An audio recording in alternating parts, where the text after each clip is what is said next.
자, 이번 시간은 8교시고 중앙은행에 대해 알아보는 시간을 가지도록 하겠습니다.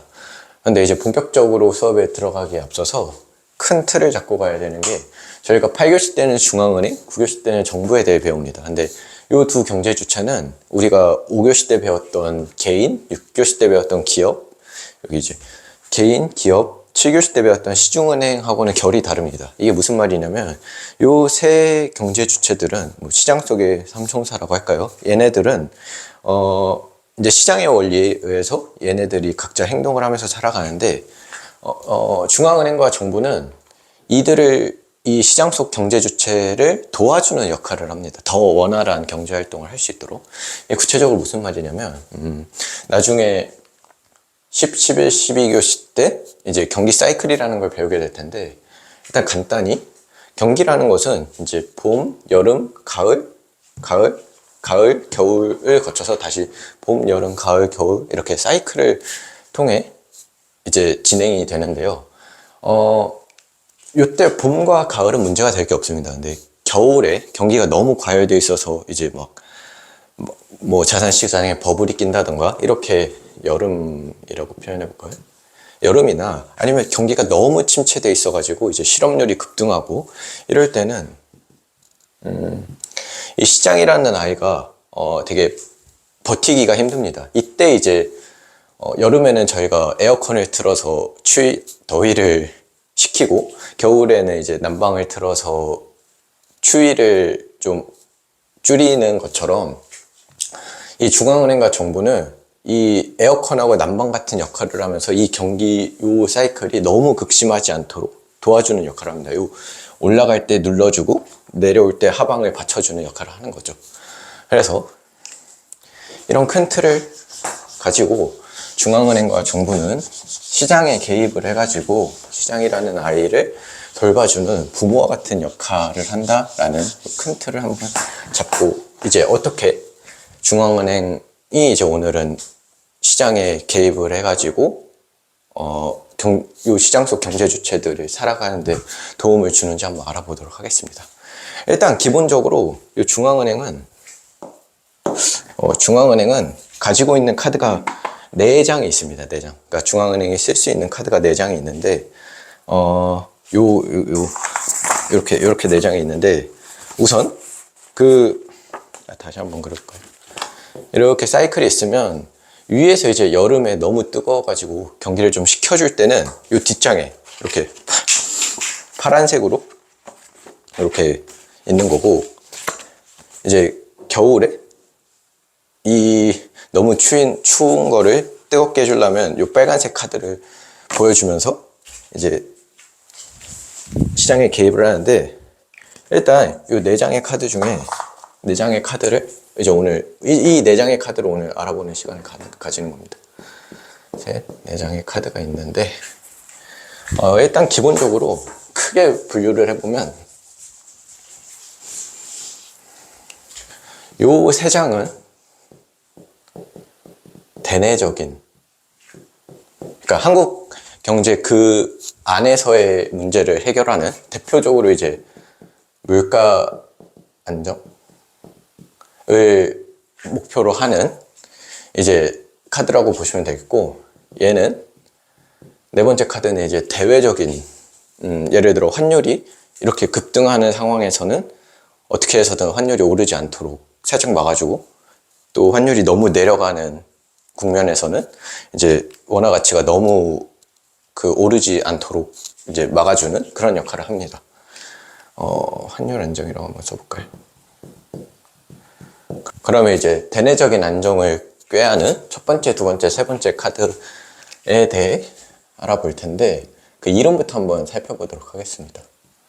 첫 번째 카드는 이름이 기준금리를 이제 조절하는 카드이고요. 두 번째는 기준금리라고 표현을 해보죠. 그 다음에 두 번째 카드는 양적 완화나 양적 긴축이라고 표현을 합니다.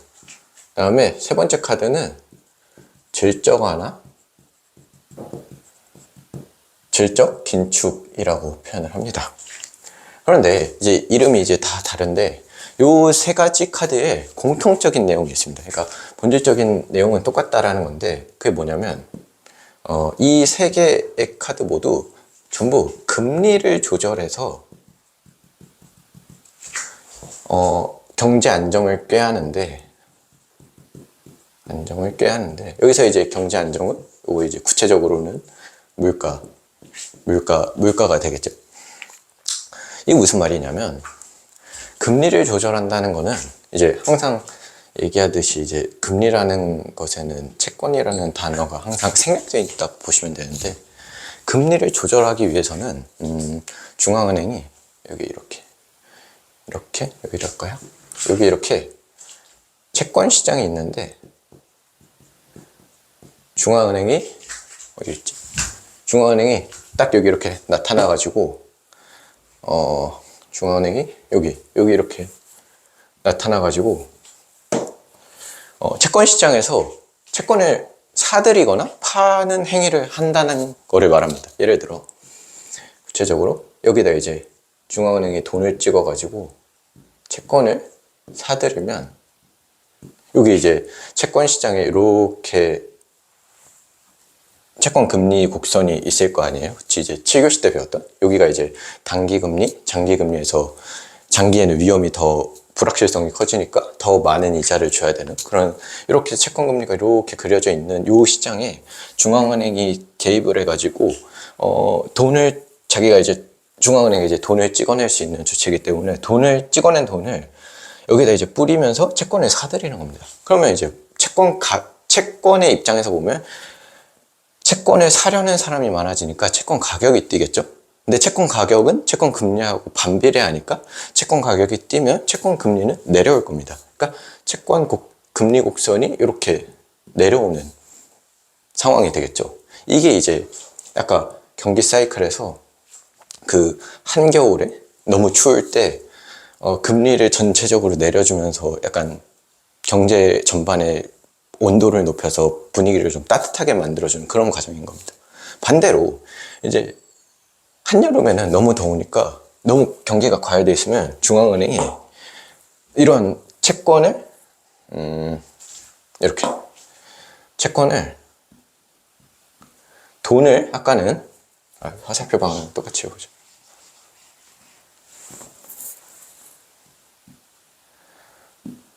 아까는 돈을 풀면서 채권을 사들였는데, 이번에는 돈을 빨아들이면서 가지고 있었던 채권을 파는 겁니다. 그러면은 이제 채권을 파니까 채권 시장에 공급이 늘어날 거잖아요. 그러면 채권의 가격이 떨어지겠죠. 그러면 이제 채권 금리는 위로 이제 올라가는 겁니다. 이렇게. 돈의 입장에서 보더라도 이제 돈을 많이 사들이고 있는, 중앙은행이 많이 큰 손이 돼서 사들이고 있는 거니까 돈의 가격이 뛰겠죠. 근데 돈의 가격이 금리였잖아요. 그래서 돈의 가격이 뛰는, 금리가 뛰는 상황이 이렇게 만들어지는 겁니다. 그게 이제 요 한여름에 중앙은행이 하는 행동이고, 이로 인해서 금리가 전반적인 수준으로 올라가면 이제 경제 상황이 되게 돈 구하기도 힘들어지고 뻑뻑해지는, 그러니까 돈 빌리려 하는데 이자가 너무 높고 이런 상황인 거죠. 그래서 여기서는 요 네 번째 카드는 좀 나중에 뒤에서 배우고, 요 첫 번째, 두 번째 카드에서 이렇게 전반적인 금리 수준을 끌어올리는 과정, 요거는 이렇게 반대편 이렇게 그 중앙은행이 여름에 한 경제를 되게 식히는 과정인 거고, 이렇게 빨간색을 금리 인하라는 카드를 이렇게 들고 오면은 이렇게 전반적인 금리 수준이 떨어지는 이런 상황이 만들어지겠죠. 그러면서 경기가 좀 더 따뜻해지는 상황을 이제 그려내는 겁니다. 이게 이제 본질적인 요 기준금리, 양적 완화, 질적 완화, 이게 모두 다 요런 금리를 올리고 내리고, 그러니까 기준금리를 내리는 거, 양적 완화하는 거, 질적 완화하는 거는 이렇게 금리 수준을 내려서 경기를 좀 화랑시키려고 하는 거고, 기준금리를 인상하고 양적 긴축을 하고 질적 긴축을 하는 거는 이제 이 채권 시장에서의 금리를 올려서 이제 경제를 좀 과열되어 있는 거를 식히는 역할을 하는 거죠. 그러면 그러니까 이런 공통점을 갖고 있고, 그래서 결론부터 살짝 얘기를 해보면, 그러니까 저희가 7교시 때 금리 곡선이 이렇게 단기에는, 이게 이제 시간축이면, 시간축이면 단기에는 낮고 장기에는 높았죠. 근데 여기가 이제 경제 주체별이면 정부가 가장 안정적이었고 기업이 그 다음에 개인이 훨씬, 그러니까 돈을 빌려주는 주체에 따라서도 금리 곡선이 이렇게 다르게 나타나는데, 정부가 가장 돈을 갚아줄 수 있는 여력이, 믿음이 가장 많이 가니까 그 다음 정부, 기업, 개인 순으로 이렇게 금리 곡선이 많이 올라갔잖아요.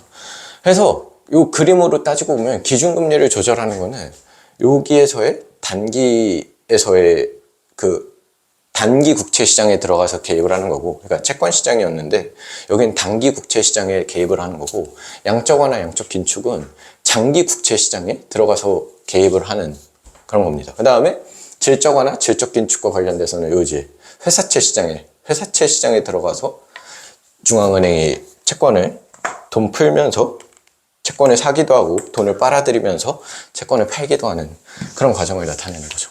그러면 이제 첫 번째 카드에 대해서부터 좀 더 구체적으로 상황을 살펴볼 텐데,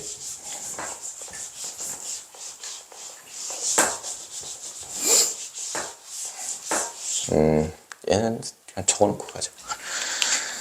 자, 첫 번째 카드 기준금리입니다. 기준금리를 조절하는 이제 구체적인 과정을 한번 살펴볼 텐데, 이런 겁니다. 경제가 이렇게 경제가 이렇게 봄, 여름, 가을, 겨울을 지나갈 겁니다. 그러면은 이제 뭐 봄의 상황을 한번 살펴보도록 하죠.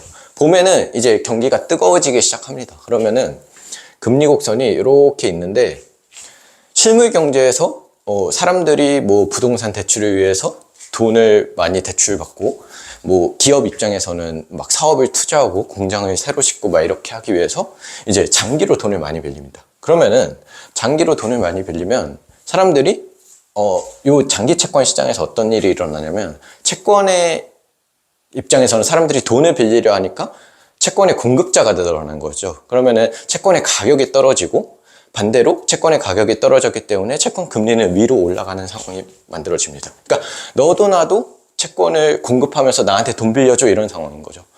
그럼 이제 이걸 돈의 입장에서 보면은 사람들이 다 돈을 구하려고 하는 거죠. 나한테 잠깐 돈 좀 줘봐. 그러면 내가 뭐 부동산 대출, 집 사러 가야 되고, 뭐 공장 짓고 이러면서 경기가 뜨거워지는 이런 상황이 나타내는 겁니다. 그러면은 돈을 사려는 사람이 많으면 돈의 가격이 뛰겠죠. 근데 돈의 가격이 금리니까 금리가 뛰는. 그러니까 똑같은 상황인 겁니다. 그러니까 이 장기금리, 실물경제에서의 분위기가 뜨거워지는 상황은 장기금리가 뛰는 형태로 나타나는데, 이걸 이제 채권의 관점에서 설명했냐, 돈의 관점에서 설명했냐에 따라 다를 뿐인 거죠. 그러면 이제 봄에는 이제 장기금리가 이제 뛰기 시작합니다.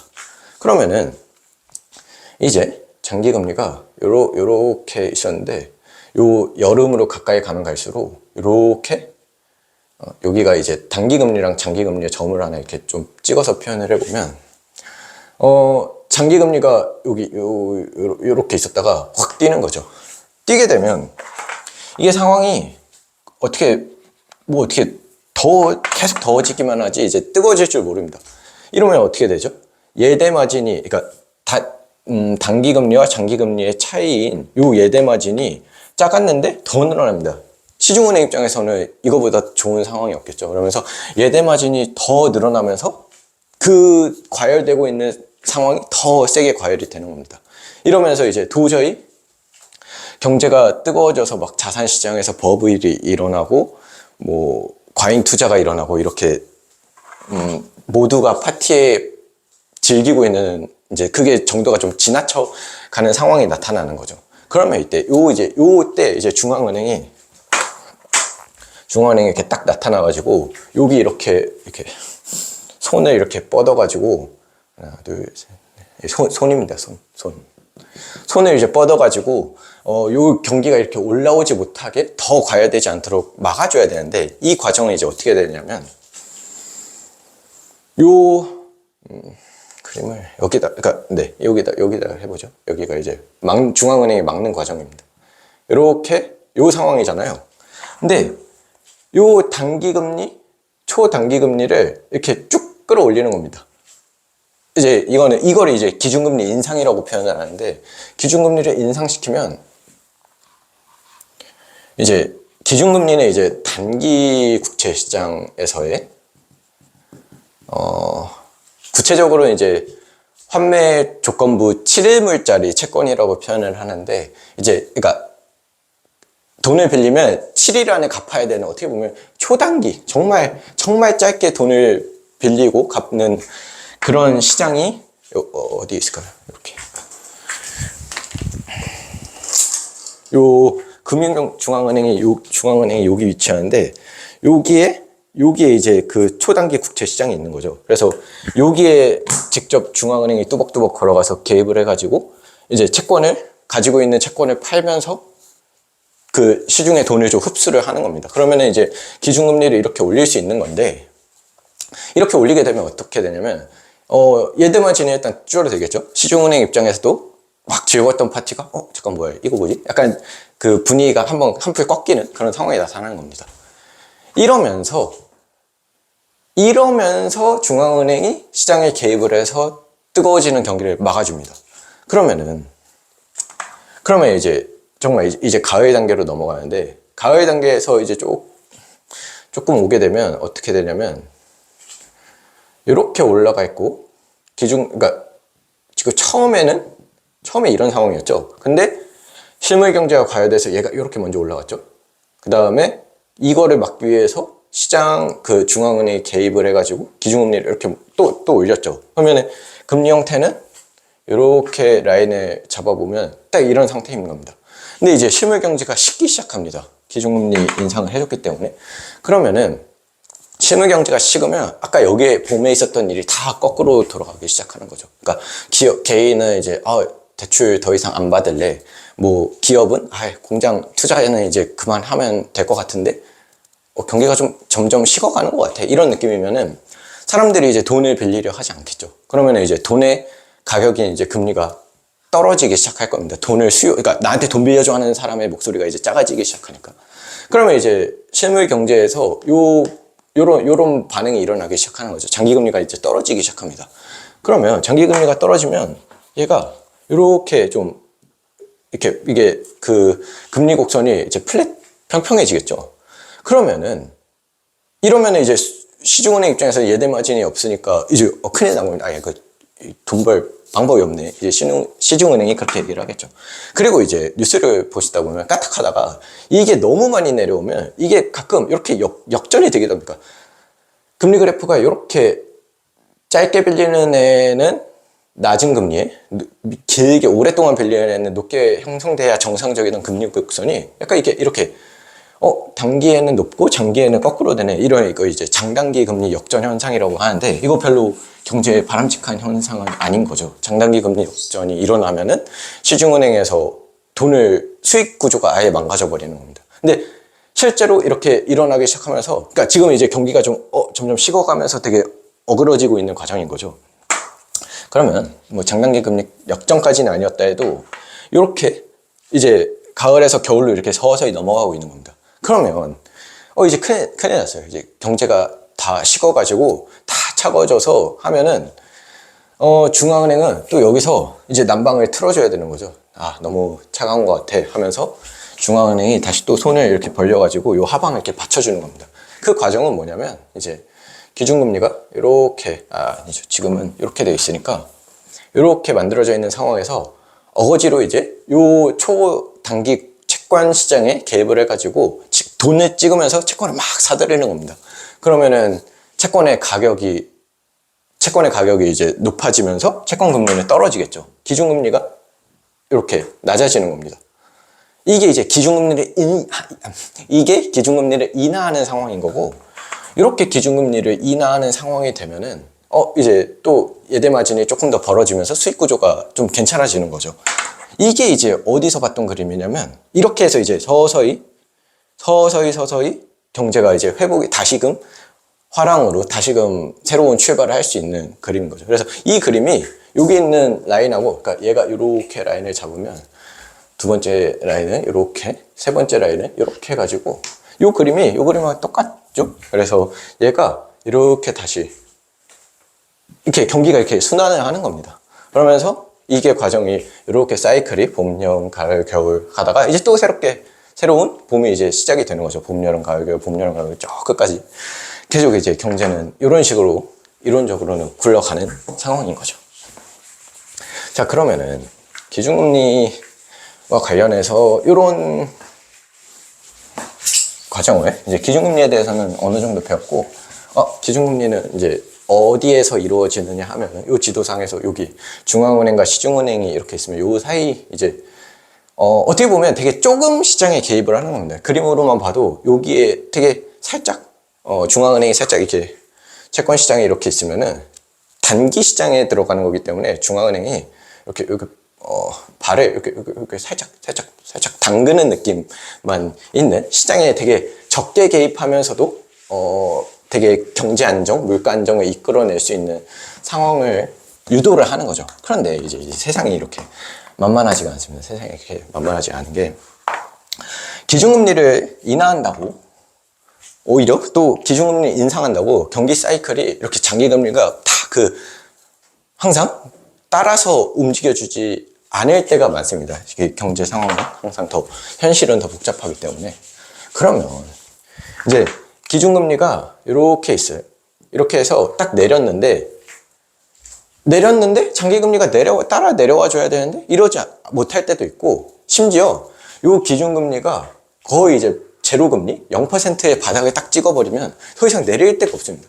내릴 데가 없어서 다 내렸는데도 장기금리가 안 내려올 때도 있고, 아무튼 이렇게 상황이 복잡한 상황에서는 중앙은행은 이제 두 번째 카드가 나올 텐데, 두 번째 카드는 어디였지? 두 번째 카드. 두 번째 카드는 양적 긴축이라고 표현을 하는 상황인 거죠. 그러니까 기준금리를 갖고 최대한 조금 시장에 개입을 해가지고 문제를 다 해결하고 싶었는데 이 상황이 만만치가 않으니, 여기는 이제 지도로 표현해 볼까요? 너무 작으니까. 그러니까 이렇게 있는데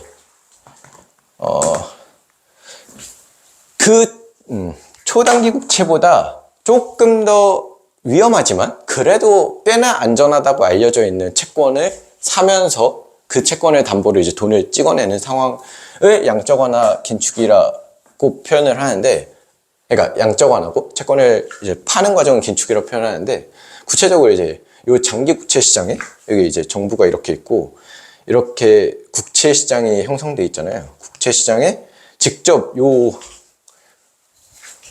중앙은행이 직접 국채 시장에 개입을 해서 장기 국채를 사거나 파는 겁니다. 그러면은 요 장기 금리를 조절을 해낼 수가 있는 거죠. 그러니까 기준금리를 통해서 모든 게 해결되면 좋겠는데 장기 금리가 그거에 따라 완전하게 이론적으로 따라오지가 않으니까 이거 안 되겠네 싶으면은 실제로 장기 국채 시장에 직접 들어가서 장기 국채를 거래를 하는 겁니다. 이것도 이제 저희가 아까 1, 2, 3, 세 번째 카드는 다 본질적으로 똑같다라고 했기 때문에 원리는 똑같습니다. 이게 초단기 국채 시장에서 그냥 장기 국채 시장으로만 스펠링만 바꾸면 되기 때문에, 그래도 간단하게 살펴보면 여기 이제 국채 시장이 있겠죠? 장기 국채 시장. 장기 국채 시장에 있으면 중앙은행이 와가지고 돈을 뿌리면서 장기 국채를 막 사들입니다.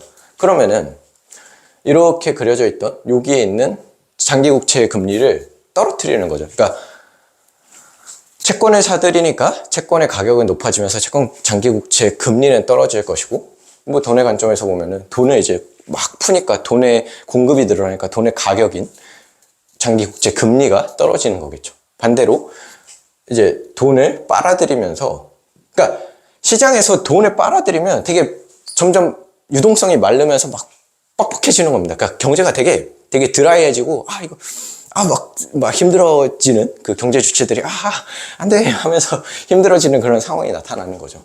그러면 이제 양적 긴축이라는 거는 이렇게 이렇게 쌓아놨던 이제 중앙은행이 들고 있는 요 장기 국채를 시장에 가서 팔아버리는 겁니다.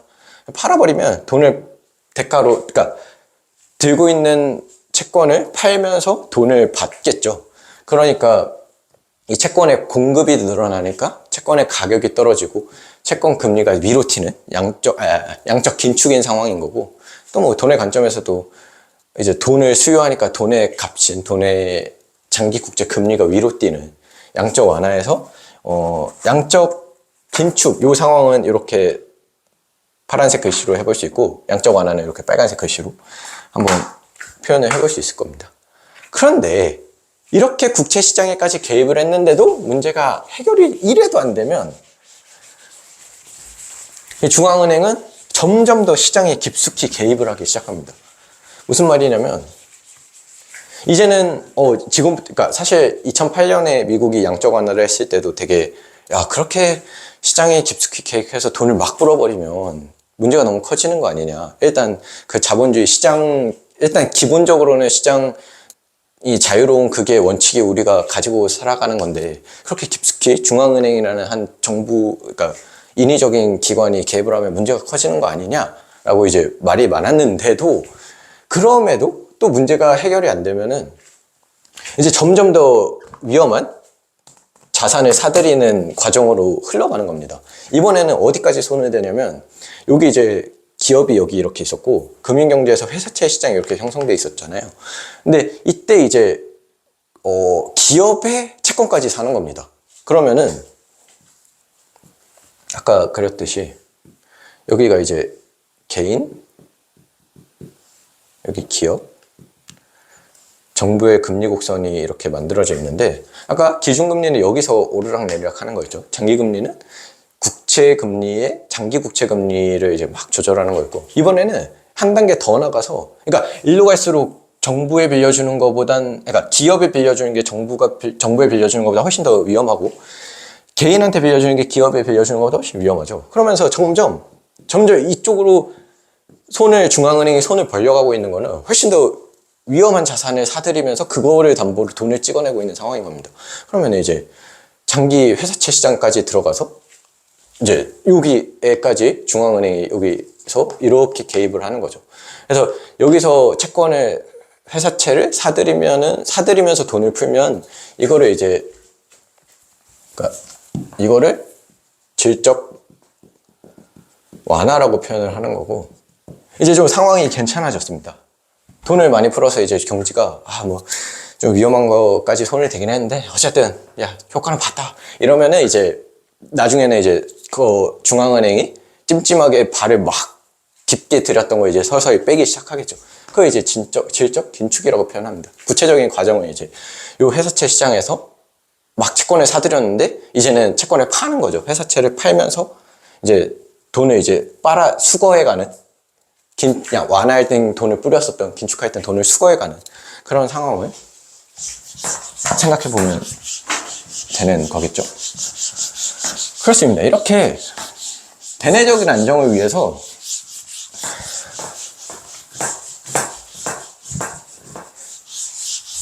이렇게 시장에 개입을 하는데, 대내적인 안정, 이게 이제, 그러니까 돈의 양이 늘어나면은 물가는 오르는 것이었고, 돈의 양이 줄어들면 물가가 하락하는 거였죠. 그러면서 이제 그 금리 조절을 통해 돈의 양이 이제 늘어나게 하고 줄어들게 하면서 물가를 돈의 양을 풀어버리면 물가가 뛸 가능성을, 물가를 위로 끌어올리는 거고, 돈의 양을 줄여버리면, 긴축을 해버리면은 그 돈의 양을 줄이면서 되게 이 물가의 향방을 이 금리라는, 중앙은행이라는 이 금리 조절을 통해서 이제 그러니까 물가 안정이라는 경제 안정을 달성할 수 있는 상황이 되는 거죠.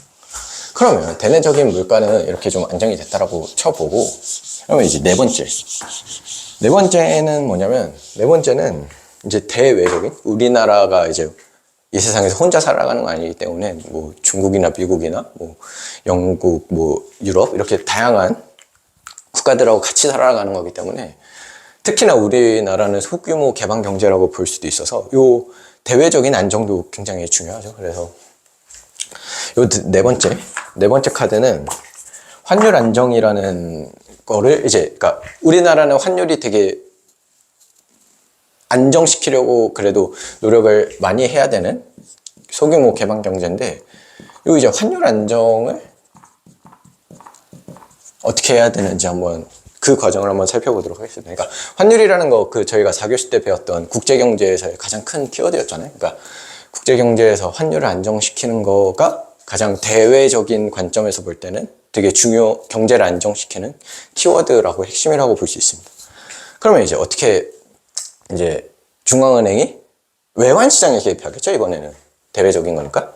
외환시장에 개입을 해서 어떤 일을 하는지 한번 살펴보도록 하겠습니다. 여기 이제 이렇게 얘를 이렇게 기울이면, 아이고, 빨래판. 자, 여기 한국이 있겠죠? 이렇게. 금융경제, 신경제, 여기 한국. 미국이라고 해볼까요? 미국이라는 대외적인, 미국이 여기 이렇게 있습니다. 여기 이제 배도 하나 지나가고, 여기 이제 비행기도 하나 날아다니고 있습니다. 비행기 날개. 비행기 날개, 고래가 되어버려. 비행기, 이렇게.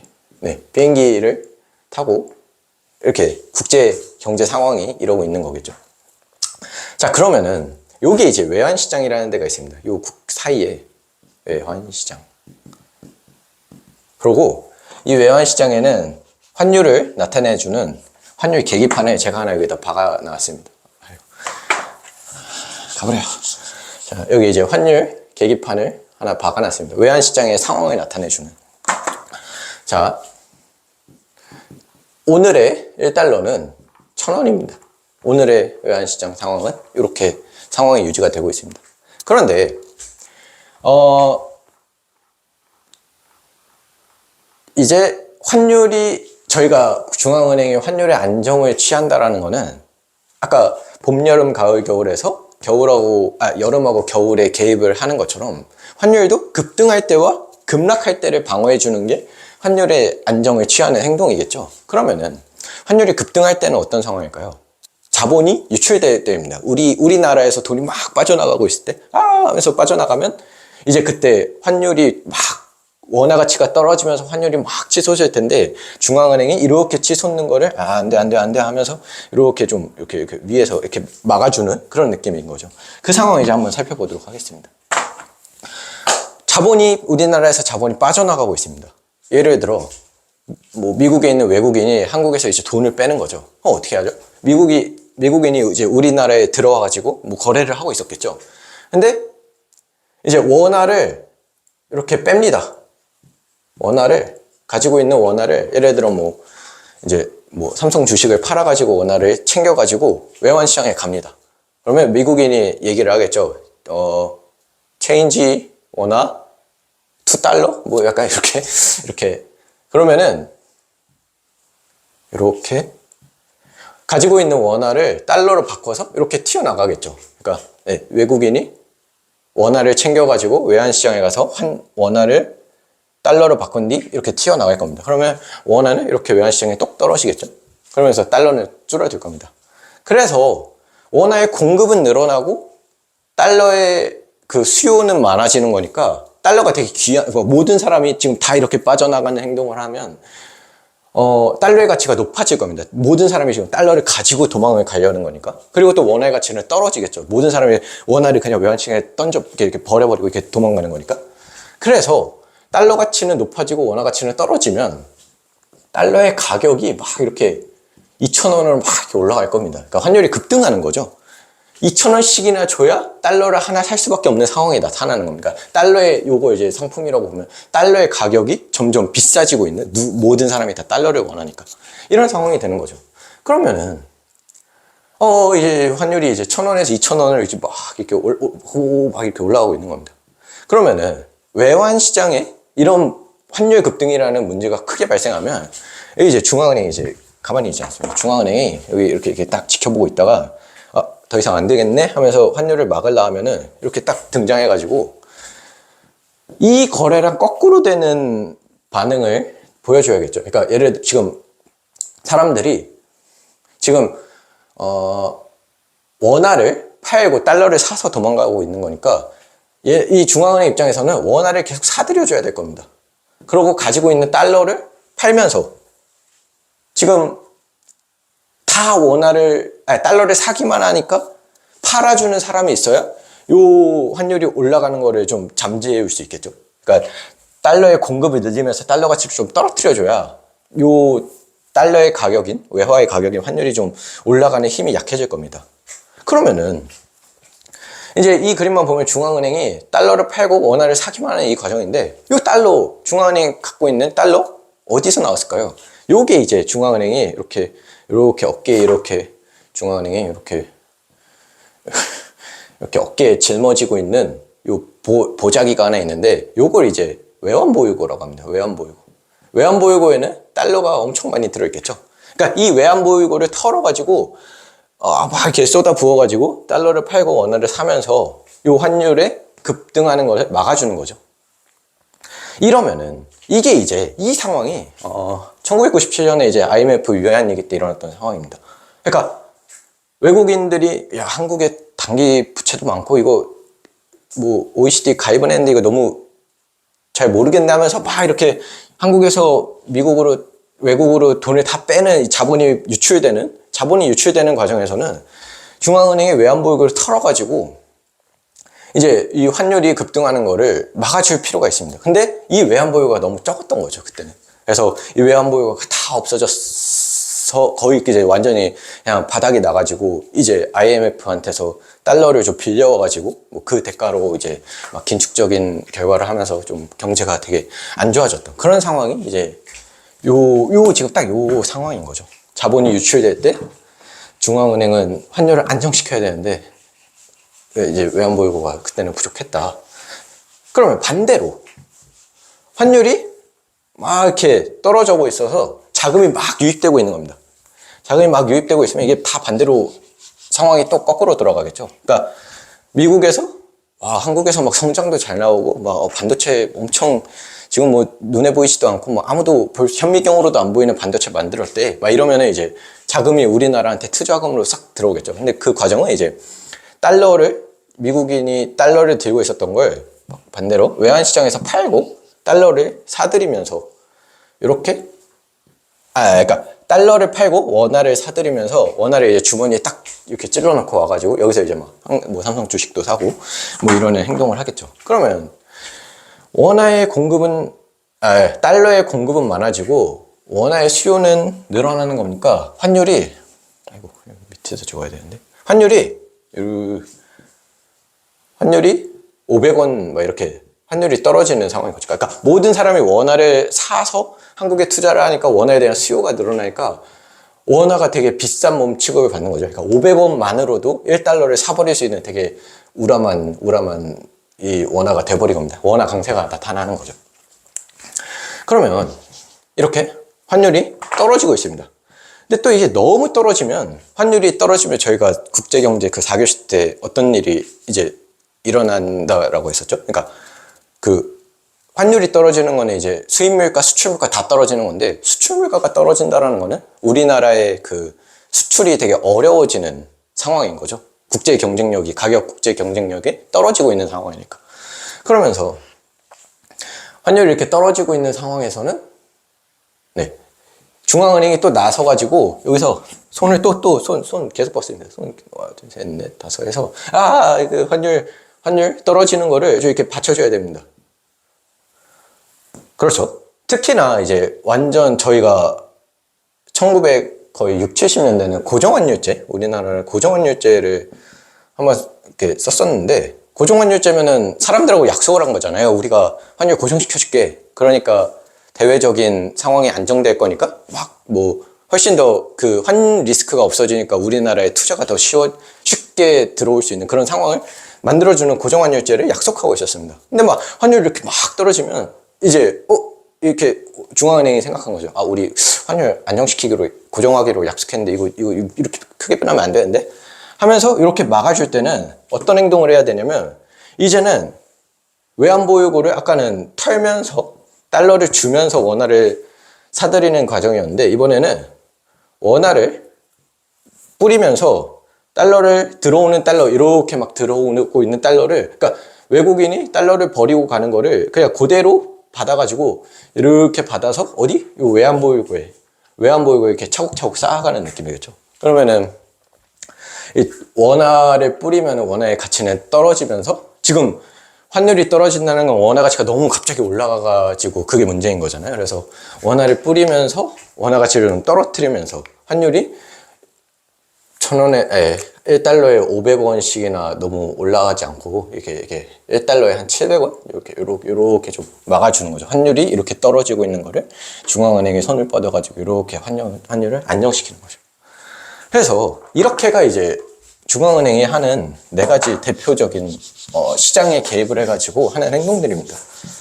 그러면 중앙은행으로 이제 물가도 안정시킬 수 있고 환율도 안정시킬 수 있으면 다 된 거 아니냐, 뭐 이제 끝났다, 우리는 이제 뭐 경제 안정, 뭐 고원에 달성되었, 고원에 도달했다, 이렇게 얘기를 할 수 있느냐? 그게 아닙니다. 왜 그러냐면, 이게 참 이 중앙은행이 4가지 카드를 들고 행동을 하는 거를 이제 통화정책을 한다라고 표현을 하는데, 이 통화정책으로도 한계가 있습니다. 한계. 중앙은행에 한계가 있어요. 중앙은행이 하는 건 이제 요 4가지 카드를 가지고 하는 거를 통화정책이라고 표현을 하는데, 그러니까 돈 갖고 하는 정책이라는 거죠. 금리를 조절해가지고. 근데 이 한계가 있습니다. 뭐가 있냐면, 이게 지도가 이렇게 있으면, 지도가 이렇게 있으면, 이제 중앙은행이,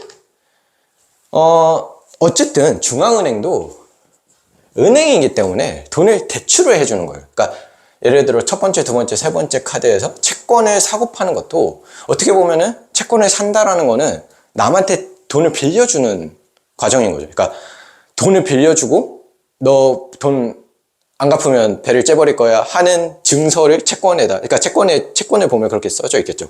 이렇게 뭐 배를 째버리세요, 이런 경박한 표현은 아니겠지만, 그래도 돈 뭐 3년 안에 원금 뭐해서 이자율 2%에서 나한테 갚아, 이 증서를 채무에 대한 권리 증서를 제가 갖고 있는 거죠. 그러니까 채권을 거래한다라는 거는 돈을 빌려주고 갚는, 이런 은행들이 하는 본질적인 내용입니다. 근데 이제 이게 한계가 있는 거죠. 그러니까 돈을 빌려주고 갚는 거, 이런 상황에서는 항상 신용도를 고려할 수밖에 없는데, 그러면은 본질적으로 중앙은행의 통화정책은 이 신용도를 고려해야 되기 때문에,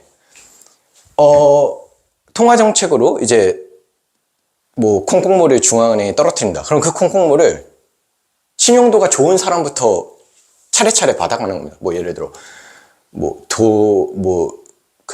대기업, 그러니까 기업 순으로 하면 대기업, 중소기업, 이제 뭐 더 작은 소상공, 뭐 이런 식으로 여기서 중앙은행이 돈을 뿌리면서 금융경제에 이제 그 통화정책을 실시하면, 이 실물경제도 이제 막 정말 돈이 많은 사람부터 해가지고 대기업, 중소기업, 뭐 이렇게 돈을 위에서 뿌리면 이렇게 받아가는 사람들이 여기서 다 먹고, 대기업이 다 먹고 남은 콩콩물을 중소기업이 먹고, 그 남은 사람들이 이제 정말, 그러니까 얘기하고 싶은 거는, 이 돈이 정말로 필요한, 지원이 가장 우선적으로 필요한 사회적 약자한테는 가장 늦게 가는, 이런 중앙은행이라는 그 돈을 빌려주고 받는 그런 방식으로, 채권을 사고 파는 방식으로 시장에 개입을 하기 때문에 한계가 있습니다.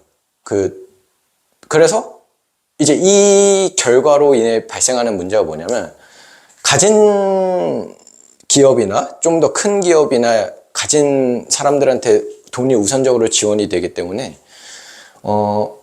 원래는 저희가 1교시 때 OT 시간에도 배웠듯이, 모든 목적은 금융경제를 활용해서 실물경제를 키워서 경제 파이를 키워나가면서 살기 좋은 세상을 만드는 게 큰 목적인데, 이게 가진 사람들한테 돈이 먼저 가니까 실물경제가 화랑이 돼야 되는데, 금융경제의 자산시장만 버블을 일으키는, 그러니까 금융자산시장,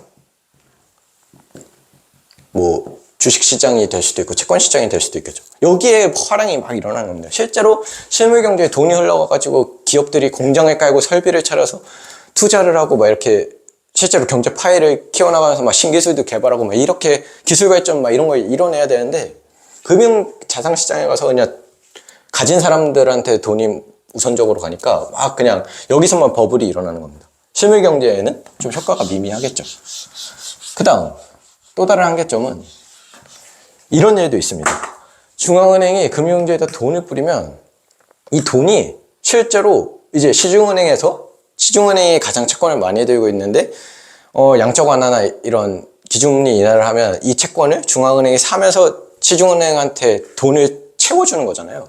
이 채워진 돈이 실물경제로 가서 기업 대출이나 뭐 이런 것들이 활성화가 돼야 되는데, 너무 실물경제가 상황이 안 좋으면 뭐 금리가 낮다고 대출을 받고 막 이러지 않습니다. 예를 들어 뭐 무역전쟁이 일어났는데 금리 낮다고 대출 받기? 이런 거는 이제 기업 입장에서도 섣불리 할 수 있는, 그러니까 금리만 낮다고 모든 상황이 해결되는 그런 상황은 아닌 거죠. 그러면서 중앙은행이 이렇게 금융경제에다가 돈을 뿌리는데, 실물경제에서 이제 여기로까지 돈이 다 뿌려지면서 경제가 살아나야 되는데, 여기까지는 직접적으로 뿌리는 거니까 해결이 되는데, 금융경제에서 실물경제로 돈이 안 뿌려지는 이거를 이제 유동성 함정이라고 표현합니다.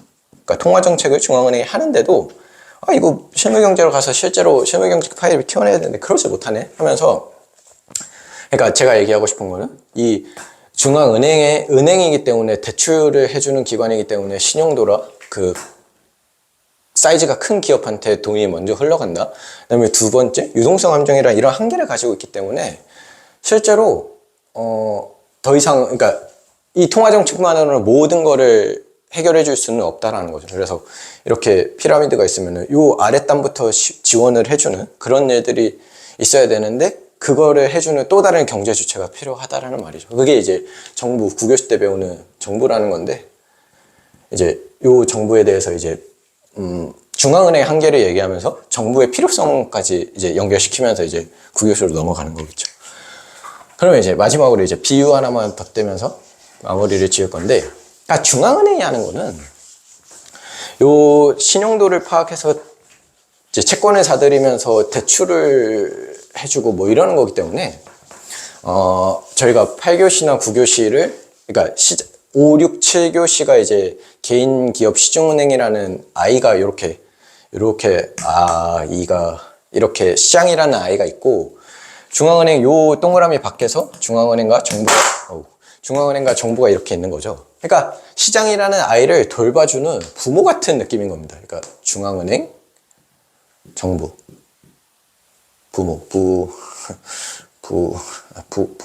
그러니까 부모 같은 존재인 거죠. 그런데 이제 부모인 것도, 부모가 이제 아빠와 엄마잖아요. 아빠, 엄마. 근데 이제 중앙은행과 정부를 이제 각각 대입시켜 보면, 굳이 따지면 이제 중앙은행이 좀 아빠에 가깝고, 정부가 좀 엄마에 가까운 것 같습니다. 이게 왜 그러냐면, 이 금리라는 걸 조절하면은 특정 사람이나 기업을 타겟팅해서 지원을 하는 게 아니라, 이건 어떻게 보면 보약을 먹이는 거죠. 그러니까 보약 먹이기. 그러니까 시장 전반의 금리를 낮추고 올리면서 금융경제에서의 키워드인 금리를 조절해서 경제 분위기 전반을 이제 컨트롤하는 그런 아빠 같은 느낌인 거고, 그 다음에 이제 정부는 이제 실제로 9교시 때 정확하게 배우겠지만 재정 지출이나 이런 걸 통해서 정말 사회 취약층이나 약자한테 다이렉트로 돈을 꽂아주고 막 이러는, 어떻게 보면은 보약이라기보단 엄마 손은 약손? 이러면서 약손? 하면서 이제 약 발라주는, 정말 얘는 좀 몸 건강 전체를 챙기는 느낌이라면, 얘는 이제 딱 정말 아픈 데가 정확하게 발생이 되면 그 특정 타겟층을 지원해서 해주는 그런 아빠와 엄마의 느낌이다라는 좀 비유적인 것까지 표현해서 이번 시간을 마무리하도록 하겠습니다. 그러면 이제 9교시 때 정부에 대해서 그 시간에 한번 만나보도록 하겠습니다.